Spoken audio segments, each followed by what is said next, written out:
Good morning and welcome to your Tuesday, May 14th market news update.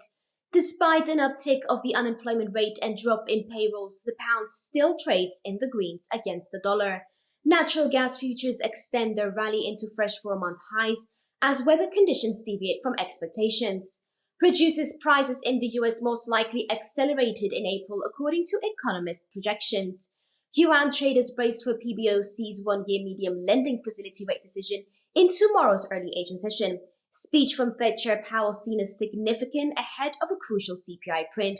All three major US stock markets indices pause near their record highs as momentum wanes. Finally, stock enthusiasts brace for Home Depot and Alibaba earnings results. That's all for now, and stay tuned for tomorrow's market update.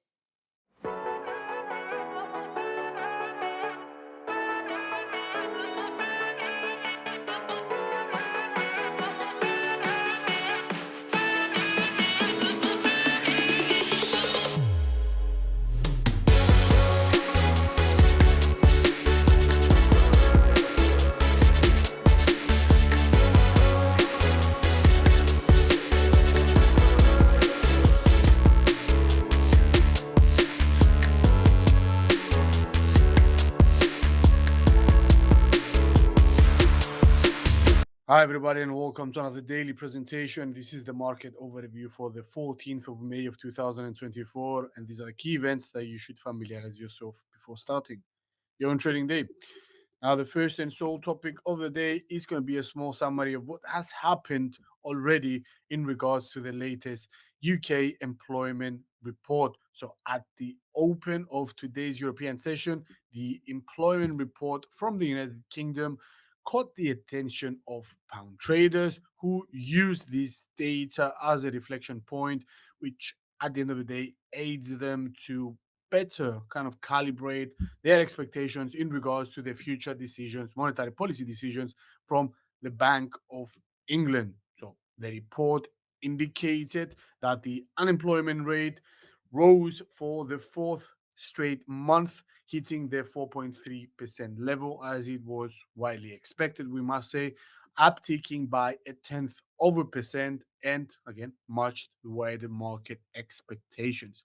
Okay, so the prior metric was at 4.2%, tenth of a percent increase, as expected, matching the calls from money market participants. Now, in regards to wage growth, average earnings that include bonuses have increased by 5.7% in the month of March, and defied a wider slowdown that was expected by economists, which was down to the 5.3% level. That was not the case. We see wage growth, including bonuses, remaining at the same level as the prior month. So February, 5.7%.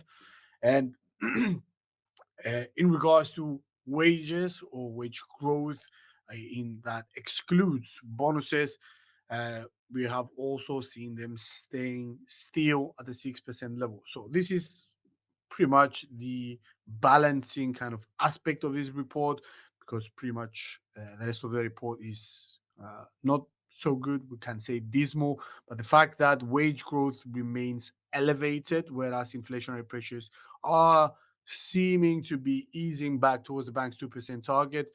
Uh, this wage growth, this stagnant wage growth at this kind of level, at the 5.7% and 6%, including and excluding bonuses, is in a sense giving a not free, but room for UK consumers to breathe. Okay, mainly because they get compensated, quote unquote, more or enough, or at least more than what the current inflation rate is.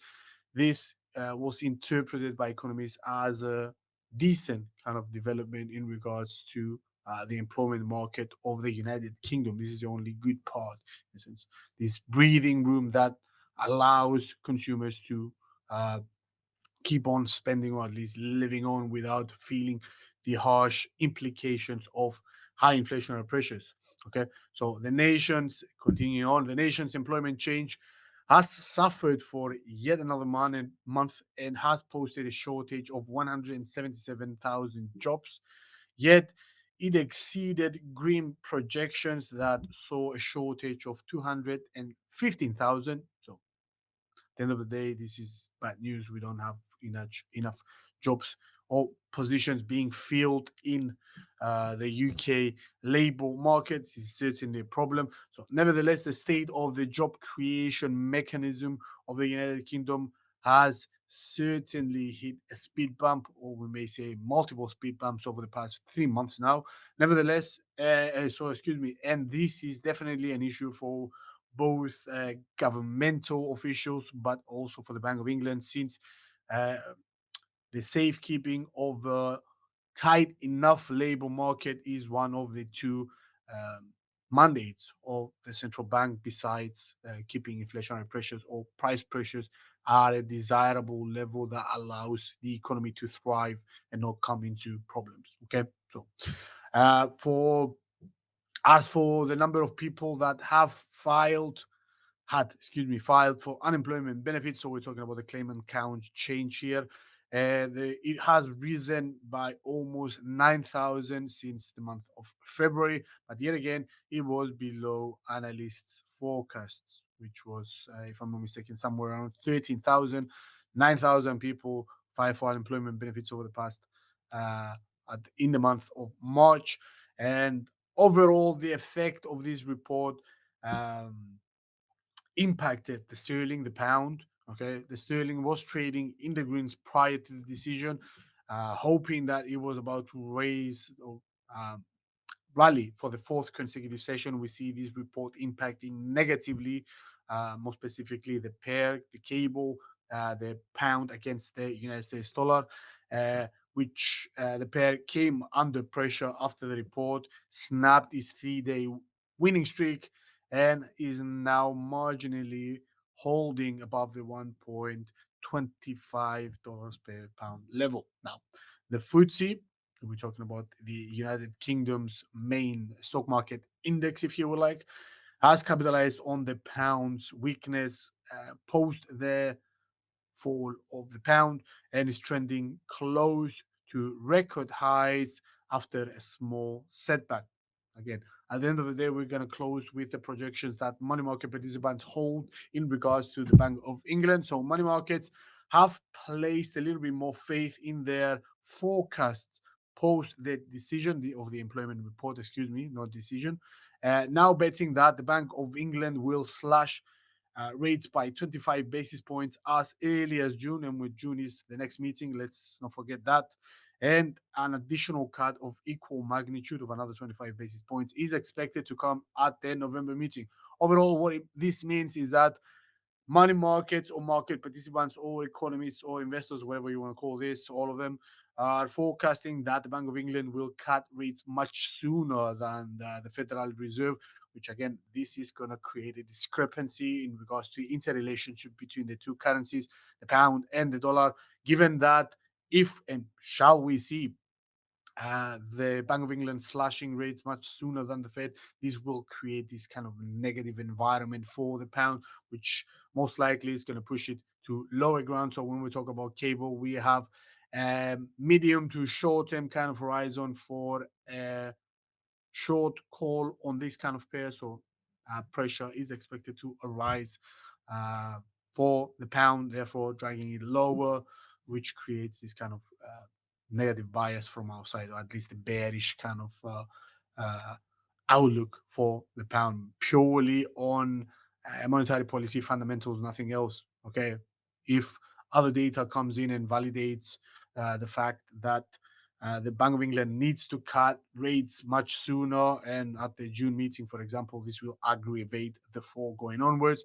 And then also at the same, on the flip side of the token, shall we see the Federal Reserve maintaining a much more cautious approach and saying that, you know what, we're not going to cut anything this year, and I don't know whether that will be the case, then we would reasonably expect to see the pound against the dollar, the cable, the pair, to fall even much harder. Obviously, you can make the opposite scenario there, but still, we're not going to go into that. We're going to close by this. Thanks for watching, guys. Hopefully, we're going to see you into tomorrow's session for another brief update. For the time being, take care. Bye bye.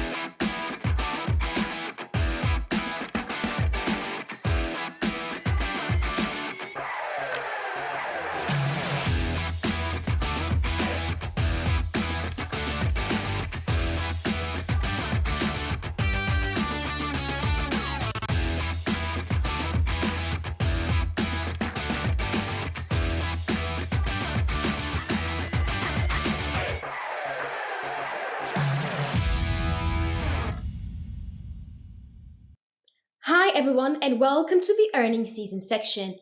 And today we highlight the releases from Home Depot and Alibaba. Home Depot sells various building materials, home improvement products, lawn and garden products, as well as facilities maintenance, repair, and operations products to US consumers, and is the largest player in the home improvement retailers industry according to market capitalization metrics. Analysts forecasted Home Depot beat of both its earnings per share and revenue metrics in the first quarter of 2024 by 5 cents and $111 million respectively. Point of interest will be the company's sales growth and an update on the expansion plans in Mexico. Robust consumer spending trends expected to boost Home Depot sales growth.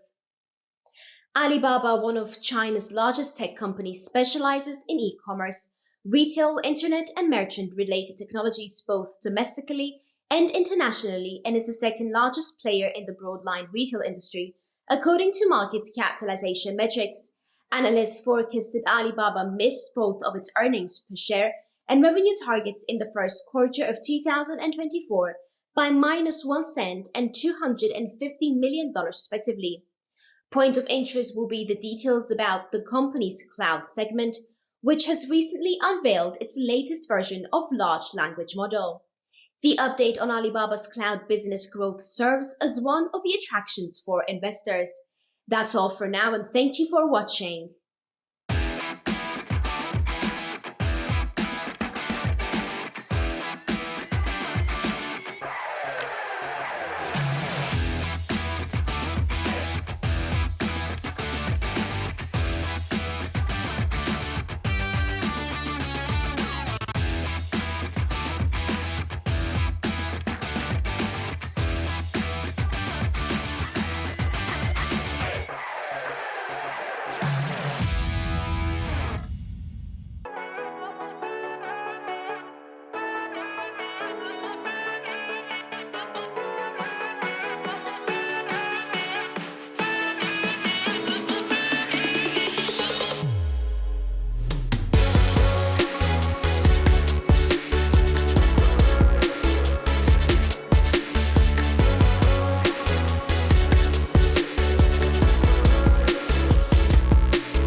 So today the topic will be again around technical analysis, and more specifically we're going to dive into chart patterns. We're going to do the super basic stuff and the most common patterns you can spot out there in financial markets, and how to actually decompose them, okay, interpret what kind of meaning they are conveying at the end of the day, how to spot them correctly, and then how to trade them correctly as well. Okay, so we're going to go over the most widely known ones. We're going to talk about the head and shoulders, for example, pattern.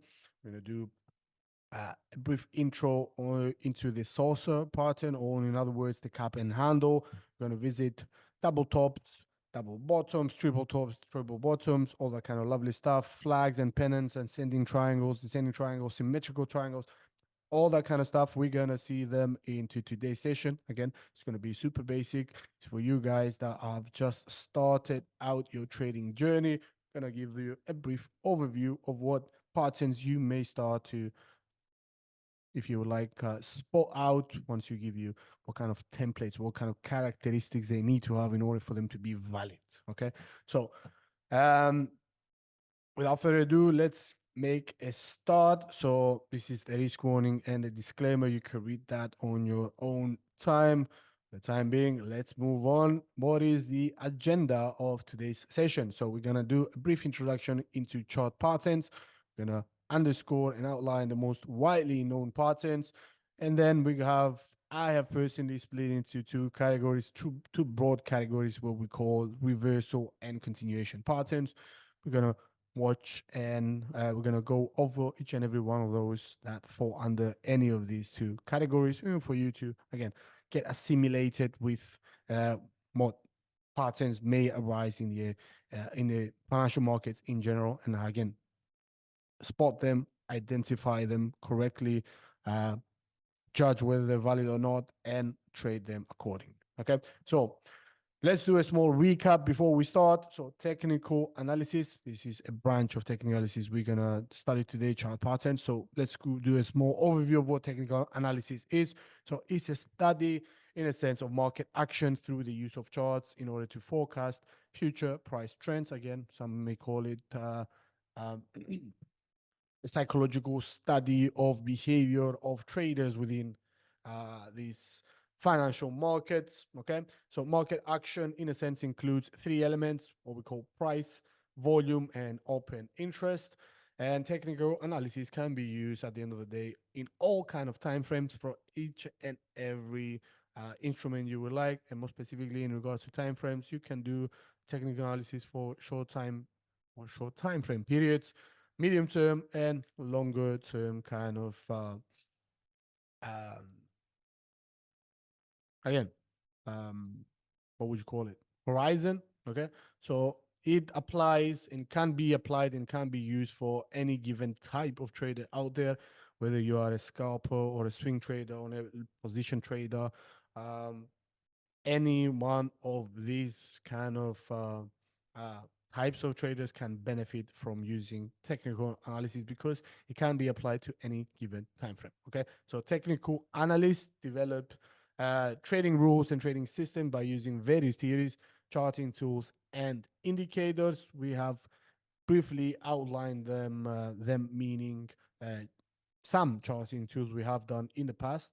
Okay, and we're gonna as we progress throughout the series, we're gonna introduce technical indicators and more specifically which ones are useful under which kind of conditions. Okay, so if a market is trending, you can use moving averages, RSI, um, moving average, convergence, and divergence. There's a lot of technical indicators that can be used on a trending market. Whatever, if you have an instrument or a market that is trending in a sideways manner or is trading within a close trading range, okay, other technical indicators are more appropriate under those kind of circumstances. Okay, so some examples of technical indicators that can be used on these sideways kind of movements are commodity channel index. You can do McClellan, ADX, possibly. You have a lot of other technical indicators calibrated for each and every kind of type of trend within a market. Okay, so the idea here is to introduce all of them and introduce what are the strengths and weaknesses, and at the end of the day, apply them accordingly depending on the situation. Okay, so at the end of the day, we have let's circle back to technical analysis, the overarching theme of this kind of presentation as well, and many others throughout the series.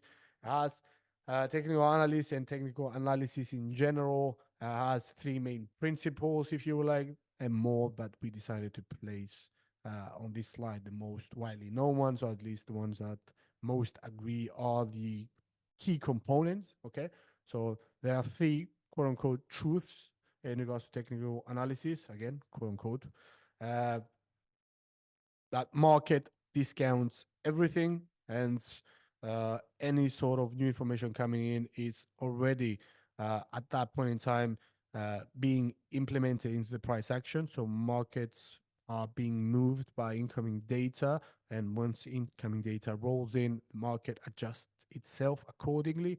Now, the other aspect is that the key principle is that price moves in trends. Okay, hence, if you assume that from the beginning, that means there is an inherent predictability in regards to market trends, and you can actually capitalize upon that. And the last one is that history tends to repeat itself. So points in time in history when you have specific uh, underlying factors, okay, uh, directing a price move towards an undefined kind of goal, okay, and or end or direction, okay. If those same parameters or same underlying components arise in a different point in time, you can, in a sense, once again, expect the market to react in a much similar manner. So, for example, we're talking about a simple example might be a central bank embarking on an aggressive tightening campaign since inflation in that economy has run rogue, if you would like, or has exceeded the bank's target. You would very reasonably expect to see the reaction from central banks, which, if inflation is high, they will follow up with interest rate hikes, which we have discussed in the prior webinar, that once you start seeing a central bank raising rates in order to squash inflation, you get specific kind of movements in markets. For example, you will see, reasonably speaking, an appreciation of that country's currency, okay, more inflows towards that specific currency, mainly to take advantage, mainly because international investors take advantage of that high interest rate kind of level within that country and get, in a sense, paid interest because they will deposit money into that denominated, that country's kind of denominated accounts, if you will like. And you also get similar reactions or opposite reactions in that kind of case in regards to stock markets, since you have a bottleneck of funds flowing from central banks towards businesses and banks and then businesses. Okay, that tends to lead to a loss or slowing down of consumption trends. Okay, or at least access to funds is much more hard. Thus, in a sense, stifles economic activity, and therefore you don't have the same opportunities in the, for example, equities market. Thus, you can have a negative reaction in stock markets. So it's a different plethora of different indicators and different components that affect markets in general. So once you see a bundle of these kind of underlying circumstances arising at, for example, this point in time, and you go back in time and see what kind of other periods have had the same kind of underlying parameters, and you see the reactions, you can extrapolate from that and capitalize upon that. That's, in a sense, the point about the history tends to repeat itself. Okay, so again, inherent predictability is used for profit-making opportunities. Okay, so let's move on to the most widely known patterns. Okay, which is the main concern of our webinar series, webinar episode today. Okay, so chart patterns. Let's make a start with the most widely known ones. Okay, so the prime example for a cap and handle formation is what is one of the most widely known ones, the most symbolic or the most recognizable one by traders, because mainly because it's super simple to spot. Okay, and it has specific kind of components or parameters that need to be fulfilled in order for it to be a valid cap and handle formation. So cap and handle formation, also called the cap with the handle, same thing, is a bullish chart pattern that is defined by a chart where you have an instrument's price which drops in value. Hopefully you can see my mouse pointer. Okay, we're talking about the left hand side of the so-called cap. Okay, price drops in value, then rises back up to the original point in time. Let me get my pen, whatever that is, much more nicely. Okay, so the initial reaction is a sharp fall of prices. You get some sort of base here, okay, or a consolidation area, if you would like. Okay, and then is followed up by a sharp rise of prices at the same level as the one that has fallen in the past. Okay, which created this kind of cup, and you get from there another drop, not as harsh as the first one. Again, some sort of consolidation, a rebound, and then what we say when we call in financial markets a technical breakout from that same level that we saw prices falling initially, second level where we saw prices stalling at. Once you see the break above that, is in a sense the complete formation of what we call a cap and handle. Let's look into the characteristics, however, in order for us to keep that on the back of our minds. And when we see a cup and handle formation, spot it correctly firstly, and then validate by checking the boxes whether this is actually a cup and handle formation. So important characteristics of this pattern is that a cup and handle formation should follow an increase in trend, ideally one that is only a few months old. We're talking about this level here. Okay, so the older the increase, the trend, the less likely that the cup and handle will be an accurate indicator. Now, the shape, in regards to a shape, a cup and handle formation, the cup must always precede, okay, the handle, okay? You can't have a cup and handle formation like this. This is not a cup and handle formation, okay? So a valid cup and handle formation, okay? The cup must always come before the handle, okay? So not the other way around. That's a first, okay? That's the first parameter that you should pay attention to. Now, the cup should form, let me get this out of the way.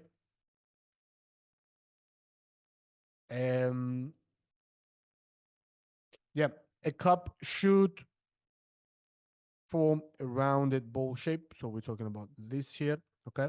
So it has to have a bottom, which indicates a strong consolidation, okay? A fight between the bulls and the bears is not leading to anywhere. So, okay, remember the analogy we had with the tug of war in prior webinars, where we have the bulls fighting with the bears, pulling this kind of rope, okay? But the price action is not going anywhere. No one of the two is gaining advantage, if you like. So therefore, you get a stalling of price action or the formation of a trading range, what we call.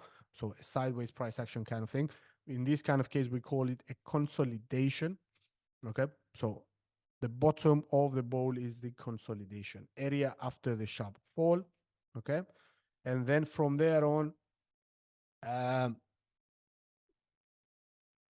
you see the price action rising sharply afterwards, okay, forming completely what we call a cup. Okay, that's stage number one. Something else to remember is that the cup should be a cup and not a V-shaped kind of formation. V-shaped kind of formations, obviously, by looking at them, they broadcast some sort of volatility. So falling of price action and then jumping right back up is not what we look for here. We need to have some sort of area of consolidation, that fight between the two, because this might be just, again, a volatile kind of reaction and not an actual valid formation of the cup. So something else to keep in mind. So in a sense, the cup should be fairly shallow and ideally should retrace about 30 to 50% of the price increase. Okay. So if you have a movement coming up like this cup shall be about half or 1/3 of the prior move. Okay. So that's something else to keep in mind, this kind of analogy. So the perfect pattern would have equal highs on either side of the cup. So for the level where the price action has fallen from, okay, now acts as a valid resistance level. So the price action should ideally come up to that kind of point and face resistance once again. So nearing that level is the ideal kind of thing, but also have variations. You might have some price action breaking above it or not coming up to that kind of level. Still valid, but not as valid as an ideal cup and handle, which needs to rise to that kind of level for the same, rise to the same level as well and challenge once again and fail. Okay. And the duration of the cup, in a sense, should last for about 1 to 6 months. You can adjust that for lower kind of time frames as well. This is, remember, this is the written in stone kind of textbook description of a cup and handle formation. You can spot a cup and handle formation on a much shorter time frames. We're not talking about mini charts here. Maybe instead of 1 to 6 months, that could take place, for example, between 4 weeks, or meaning 1 month, and let's just say 2 or 3, okay, or at least 3 weeks and 2 months max, okay. So remember this kind of analogy because it's going to come in handy, okay. So the cup must always take longer to form compared to the handle, okay, something else to keep in mind. So if the duration of the cup has taken between 1 and 6 months to form, the handle shall and should, if it is an actual validated kind of cup and handle formation, should take anywhere between 1 to 4 weeks, okay. So you get the analogy that this handle must be much shorter in duration compared to the cup, okay. So in other words, that is not optimal to have a cup and handle like this, okay.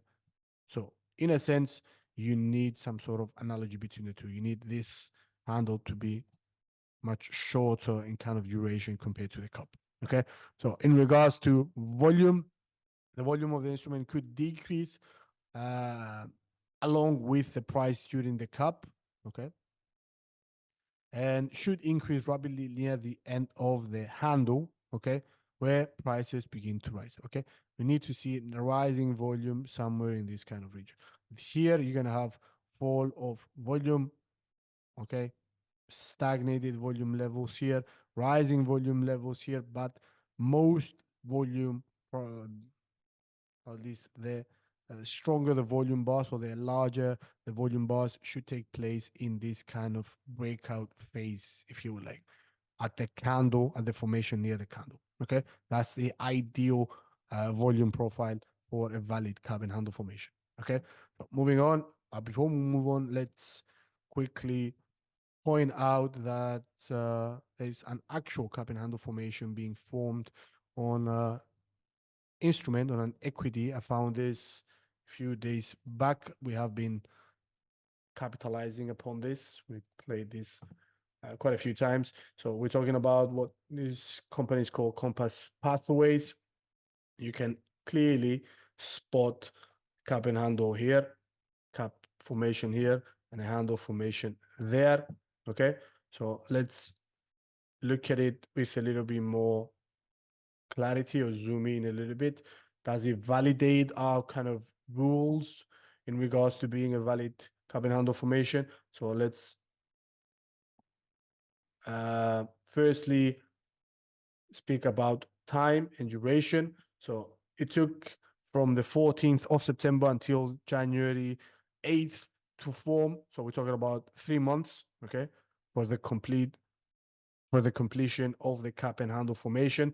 Let's look at the level that it has fallen from, okay, so the lips of the cup, if you would like, okay. So this is the level where it fell from. This is the consolidation area, or the bottom of the cup we just mentioned, okay. Okay, some consolidation has taken place between this kind of range, okay. Then you see the right hand side of the cup, okay, rallying as high as the level that it has fallen from, okay. So stalling there, okay, this acts obviously as a resistance, which is going to be turned into support. You're going to see that shortly, but for that point in time, that was the resistance level. We see the pullback or the retracement and the formation of the handle, okay. How much time did this take? Obviously less than the 3-month period we just said. So from September to January for the formation of the cup, and it took merely how much? From the 8th of January until the 26th, so 2 weeks, give or take, okay, for the handle to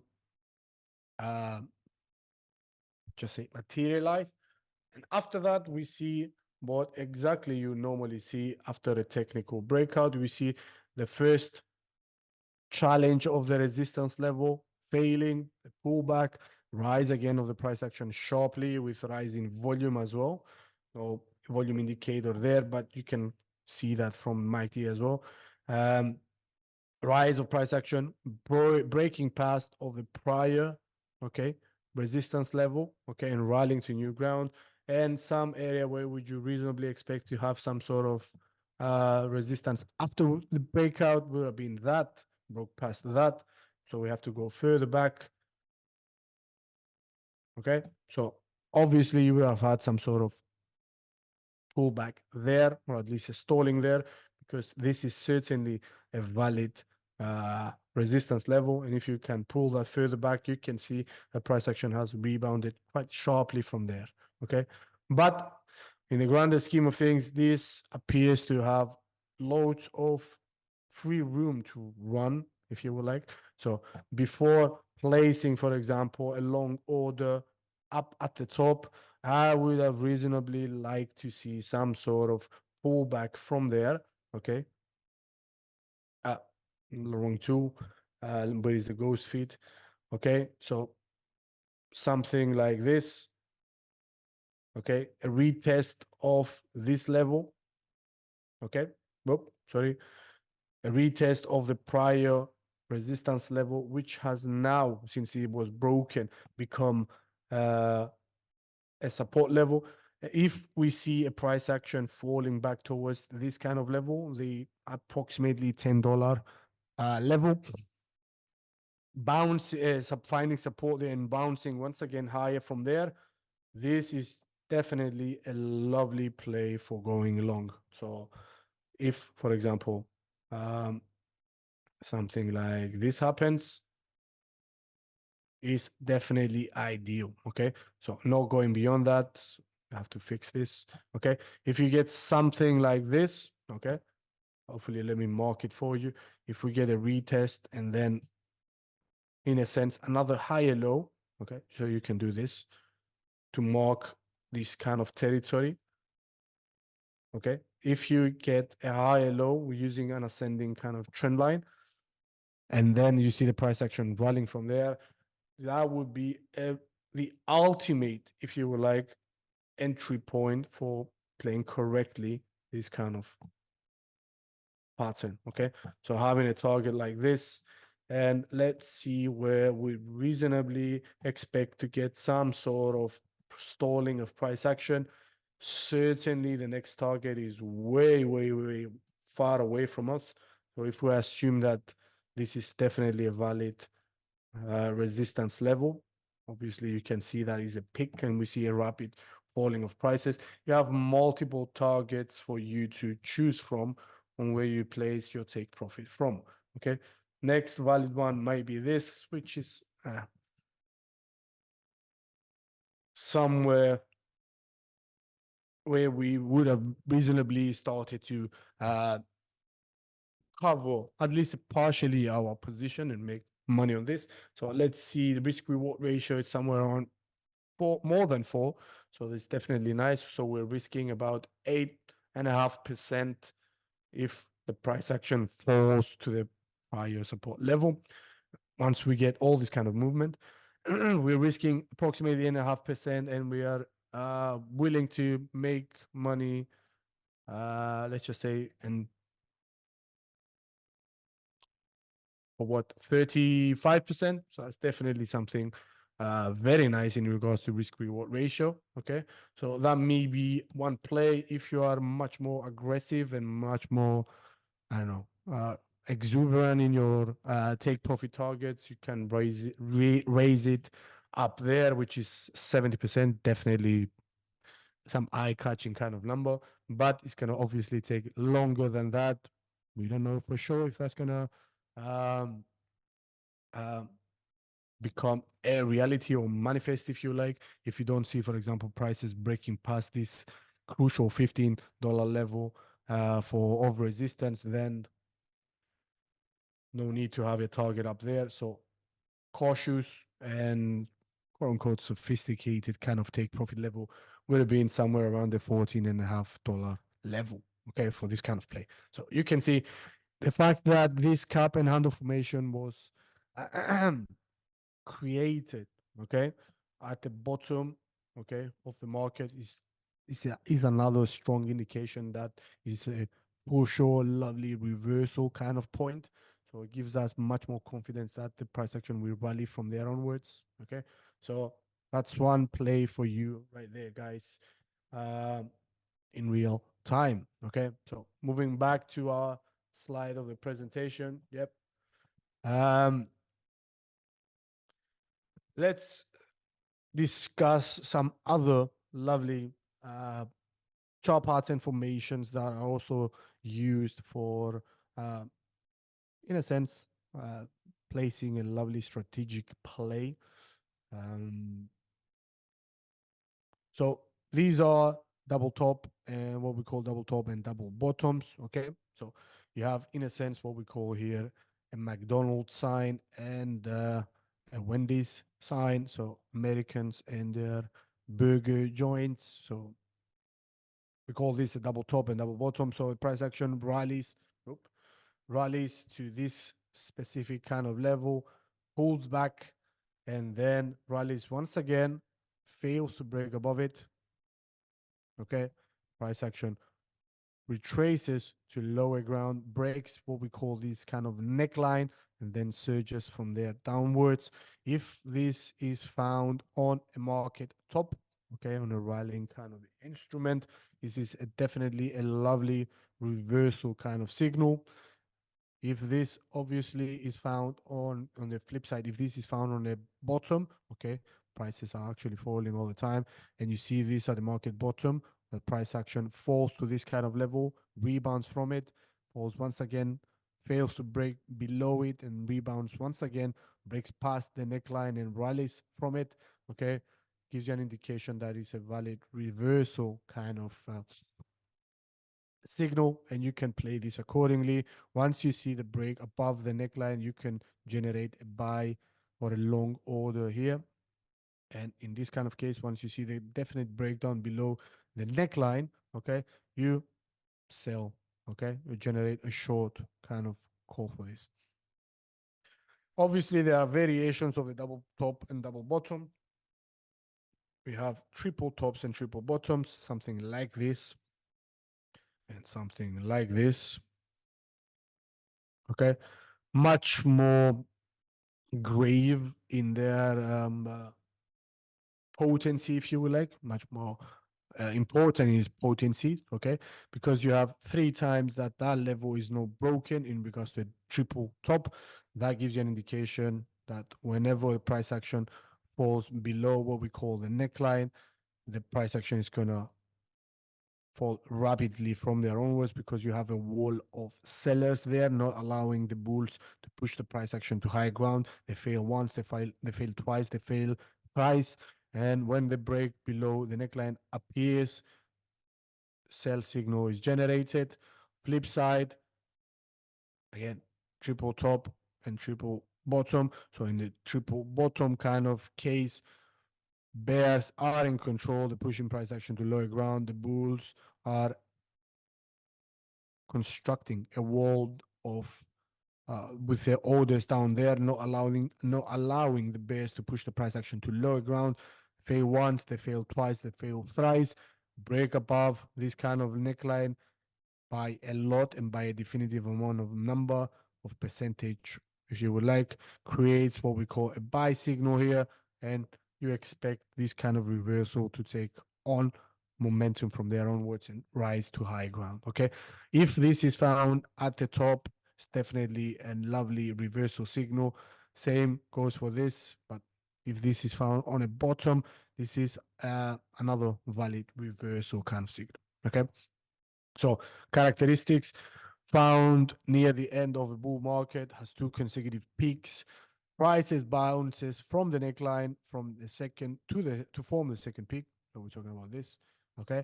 And when prices fall below the neckline, is considered to be a bearish signal, sell position, etc., etc., etc. We just discussed this. Double bottom, same thing. If double bottom is the end formation in a declining market, yep. So if it's found in the bottom, definitely potent. It's identical to the double top, except for the inverse relationship in price. Obviously, the pattern is formed by 2 price minima or 2 lows. Yep. Separated by a long peak. Okay.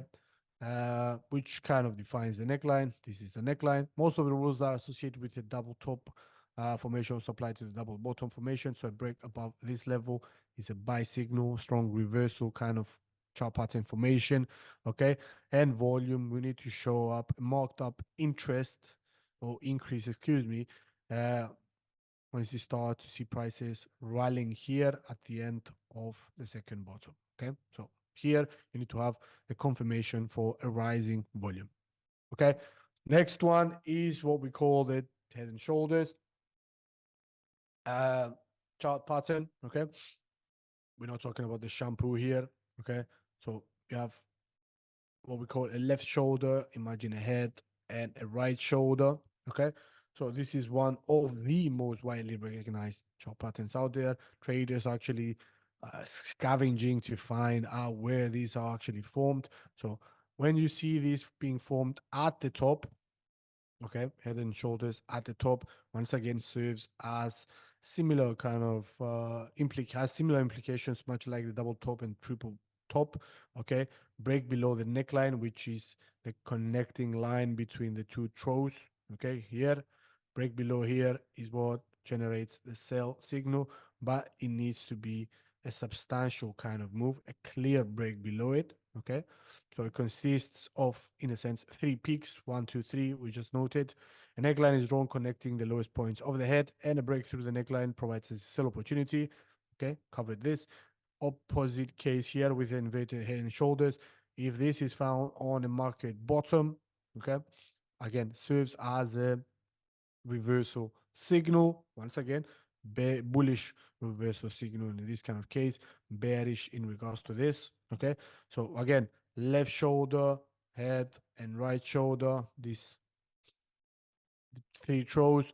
The head must always be lower than both the shoulders, something else to keep an eye out. Same thing goes for here. Head must always be higher than the left and right shoulder. We don't really give much attention to the positioning of the right and the left shoulder, comparing them together. Okay, so might be near the same level, fair enough. Some of them might be slanted, so this one might be higher than this one. Nevertheless, what we pay attention to is the head needs to be higher than both of them, and we need to see the connection of the two throws forming the neckline. A break below the neckline, sell. Opposite is situation here. So the head must be lower, okay, than the left and the right shoulder. Inconsequential whether the left shoulder is going to be higher than the right or the right higher than the left. We don't care about that. We do care, but not as much. Okay, so again, break above the neckline, which is the neckline is the the connection of the two peaks or the two rebound levels. Okay, the higher price action has rebounded from. Okay, connection of the two creates the neckline. A break above the neckline, definitive break above the neckline, serves as a valid buy signal. Okay, so opposite case when it comes to this. Okay, so head and shoulders formation is one of the most well-known reversal patterns on the technical analysis chart. When a price trend is in a process of a reversal, either from a bullish or a bearish trend, is a characteristic pattern that takes the shape and is recognized as a reversal formation. We noted this. Inverted head and shoulders, completely the opposite. Inverted head and shoulders formation is the same as the name suggests, the opposite of head and shoulders. And here is too a reversal pattern, something else to keep in the back of your mind. On the technical analysis chart, when the price trend is in the process of reversal, either from a bullish or a bearish trend, characteristic pattern takes shape and is recognized as, once again, a reversal formation. Okay, so importance of the neckline, we have commented on this. Let's go on with a formal definition. So the drawn neckline of the pattern represents a support level. Didn't want to erase this. Okay, so it acts as a support level. We're talking about, obviously, the normal or the traditional head and shoulders. This is obviously resistance, serves as resistance. This is support because you have price action bouncing from it. Okay, so and the assumption cannot be taken that the head and shoulder formation is completed. Okay, something else to pay attention to, unless the neckline is broken. So if this is not done and you get something like this, not a head and shoulders formation, you need to have a definitive break below the neckline. Okay, and such breakthrough may happen to be on more volume than not. So you need volume bars being higher here compared to this. Okay, something else to keep on the back of your mind.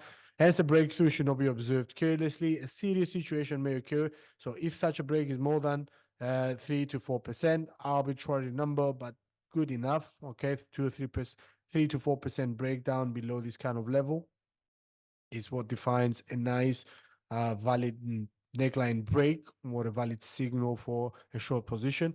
So when a price action drifts through the neckline on small volume, okay, we're talking about this area right here. There may be a wave up, although not certain, but it's sometimes observed. So the limit does not cross the general level of the neckline before selling pressure increases. The steep decline occurs and prices tumble with great volume. Okay, so pretty much self-explanatory. So characteristics, most of the times the head and shoulders are not perfectly shaped. We commented on this. The formation is therefore it could be slightly tilted upward or downward. So if you compare the left shoulder with the right shoulder, you're going to have these kind of discrepancies most of the time. Now, never have I ever, personally speaking, here observed an equal kind of symmetrical head and shoulders. Maybe I have not seen many of them, that's why. But they definitely exist out there. Most of the ones I have seen, the two shoulders are not perfectly aligned. Some or one of the two is slanted either upwardly or downwardly. Nevertheless, you need to have the head above the two shoulders, definitely, then definitive break below the neckline in order for it to be a valid head and shoulders formation. Okay. Let's finish up with the characteristics. One shoulder may appear to drop, okay? On many chart patterns, any of the two shoulders may appear broader than the other two, which is caused by time involved in formation of the valleys and troughs, okay? Something else you can observe there. They're not going to be symmetrical in time as well, not only in price, but they may not be symmetrical in duration as well. No problem with that. Okay, this is definitely a variation. Neckline may not be perfectly horizontal, so sometimes you're gonna have slanted kind of necklines, either upwardly or downwardly, or maybe you can have a perfectly parallel one, okay, or a horizontal one, more specifically. If the neckline is ascending, then the only qualification of the formation lies in the fact that the lowest point of the right shoulder must be noticeably lower than the peak of the left shoulder. Okay, so usage as a tool, head and shoulders is an extremely useful tool after this confirmation. So it needs to be complete in order to be valid first before it needs to be assigned potency.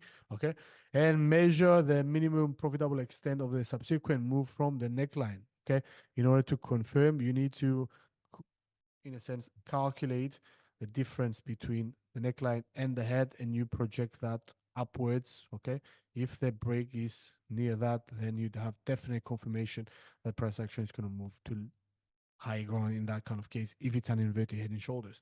Okay, so to find the distance of the subsequent move, measure the distance from the peak of the head to the neckline, then measure the same distance down from the neckline on up if it's an inverted head and shoulders, to point where the prices penetrate the neckline after the completion of the right shoulder. Okay, this gives the minimum objective of how far prices can decline from the top after the completion.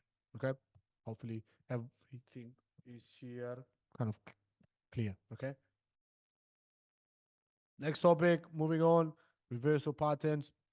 We also have what we call wedges. Okay, so wedge is in a sense identified by two converging trend lines that come together at an apex. What distinguishes the wedge is noticeable slant either to the upside or the downside. So you have not parallel lines.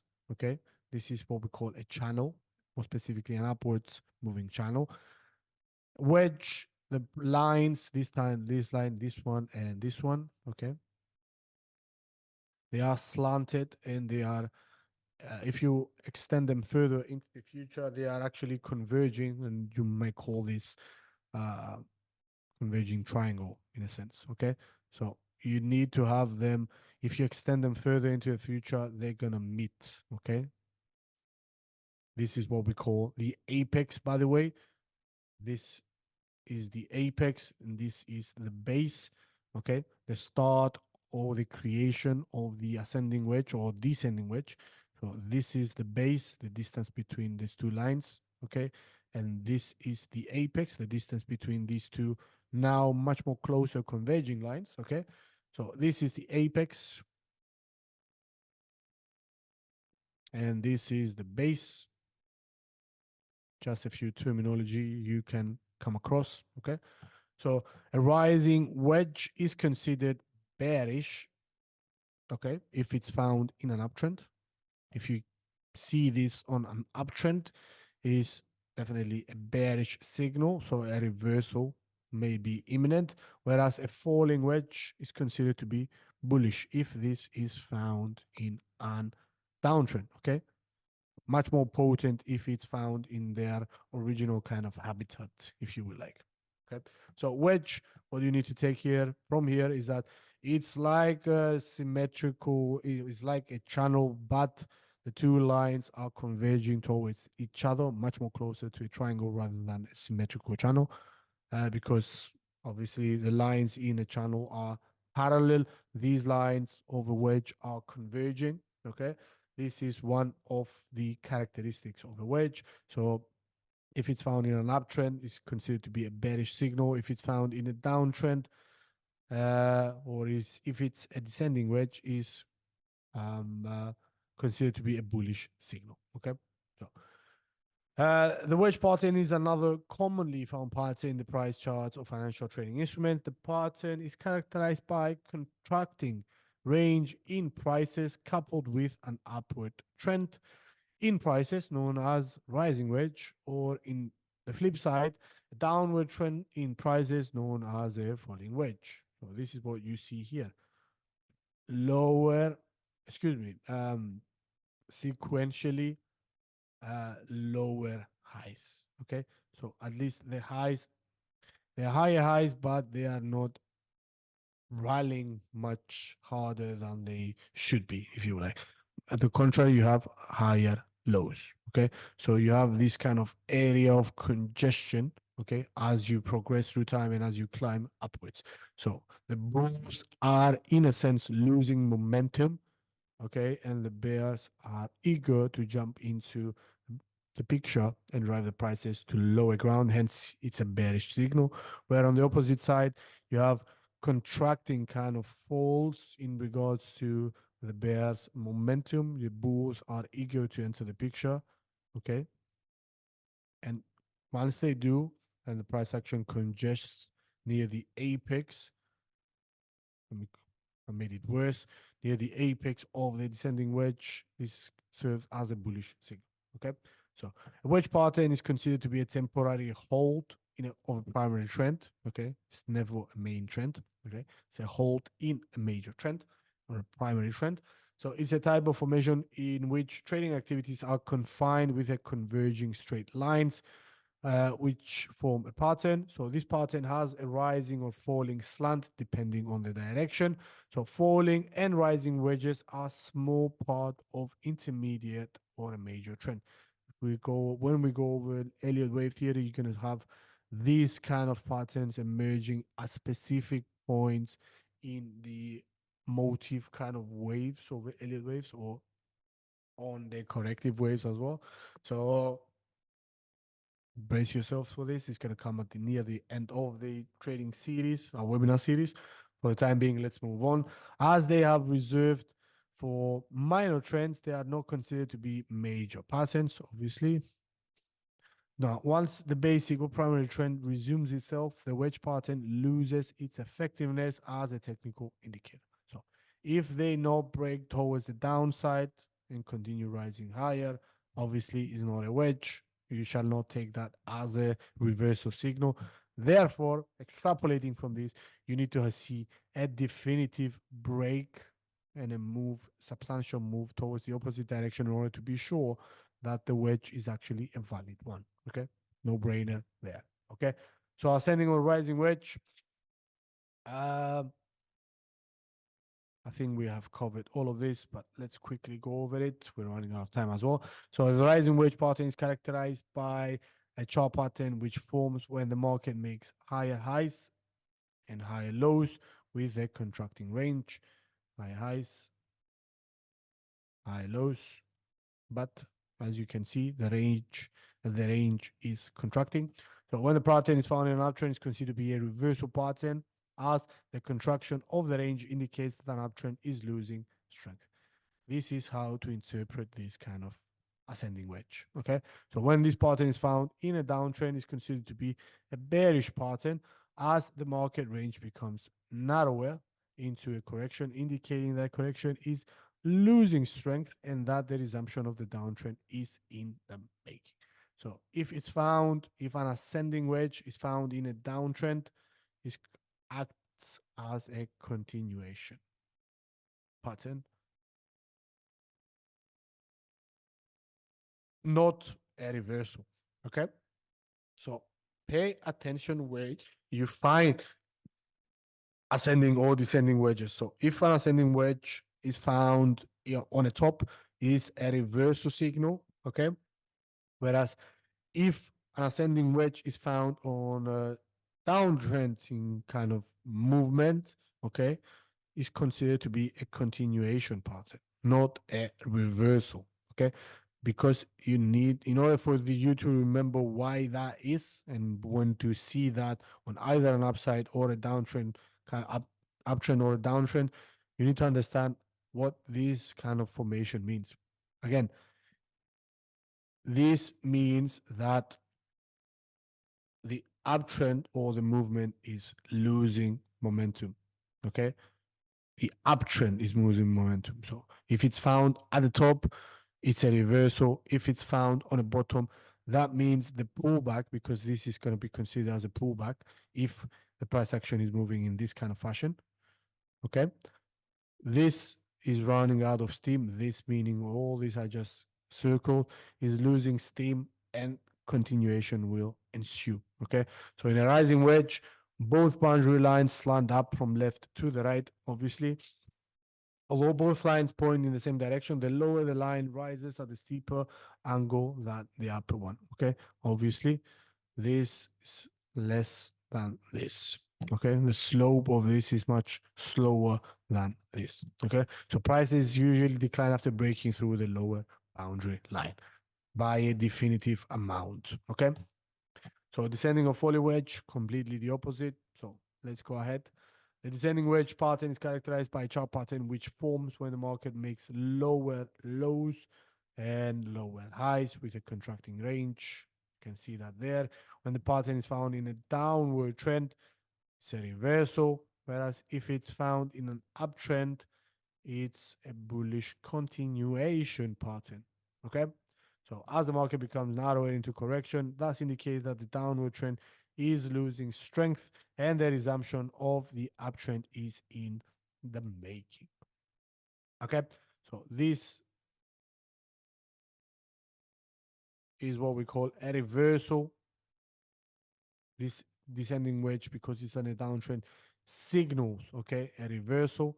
Whereas if that same thing was found in an uptrend, it's a continuation pattern. Okay, so you can see its dual nature. So you need first to identify where the market is moving towards to, then identify if you can spot correctly a descending wedge or an ascending wedge, and extrapolate from there onwards. First, you need to identify the major trend in order for you to make sense where it's going to move.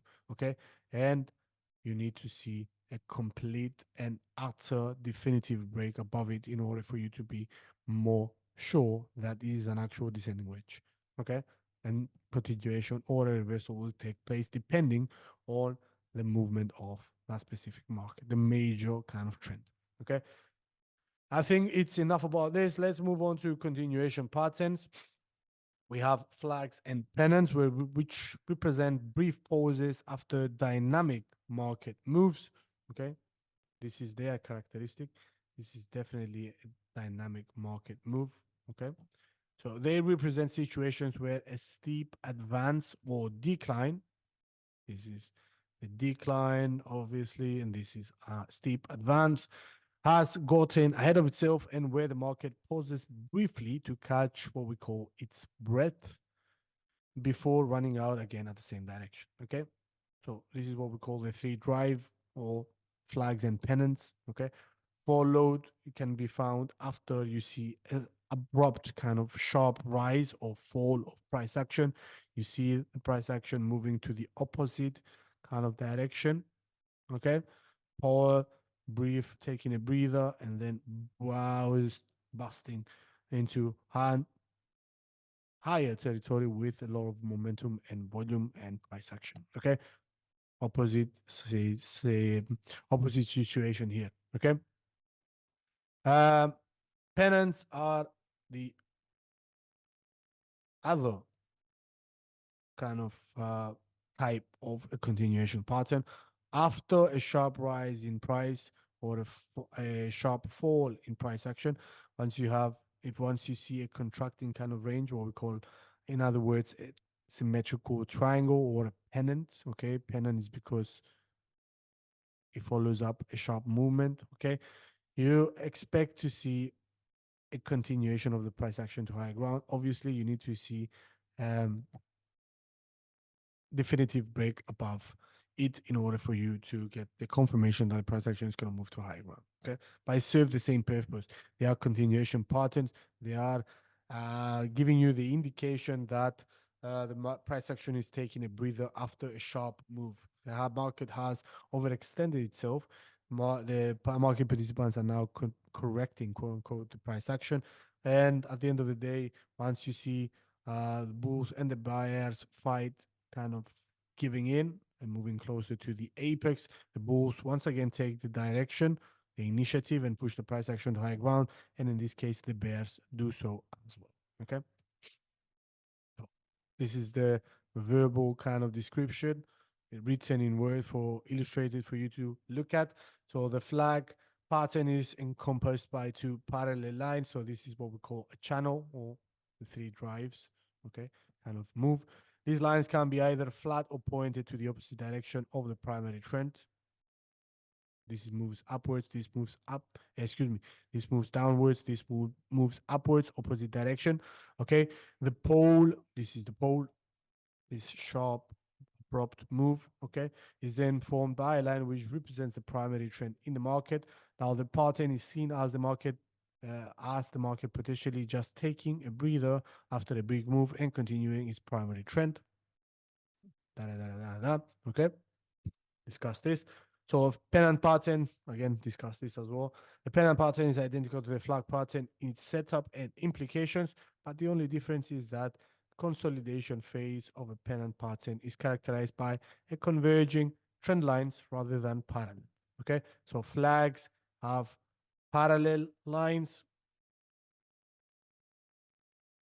whereas pennants have converging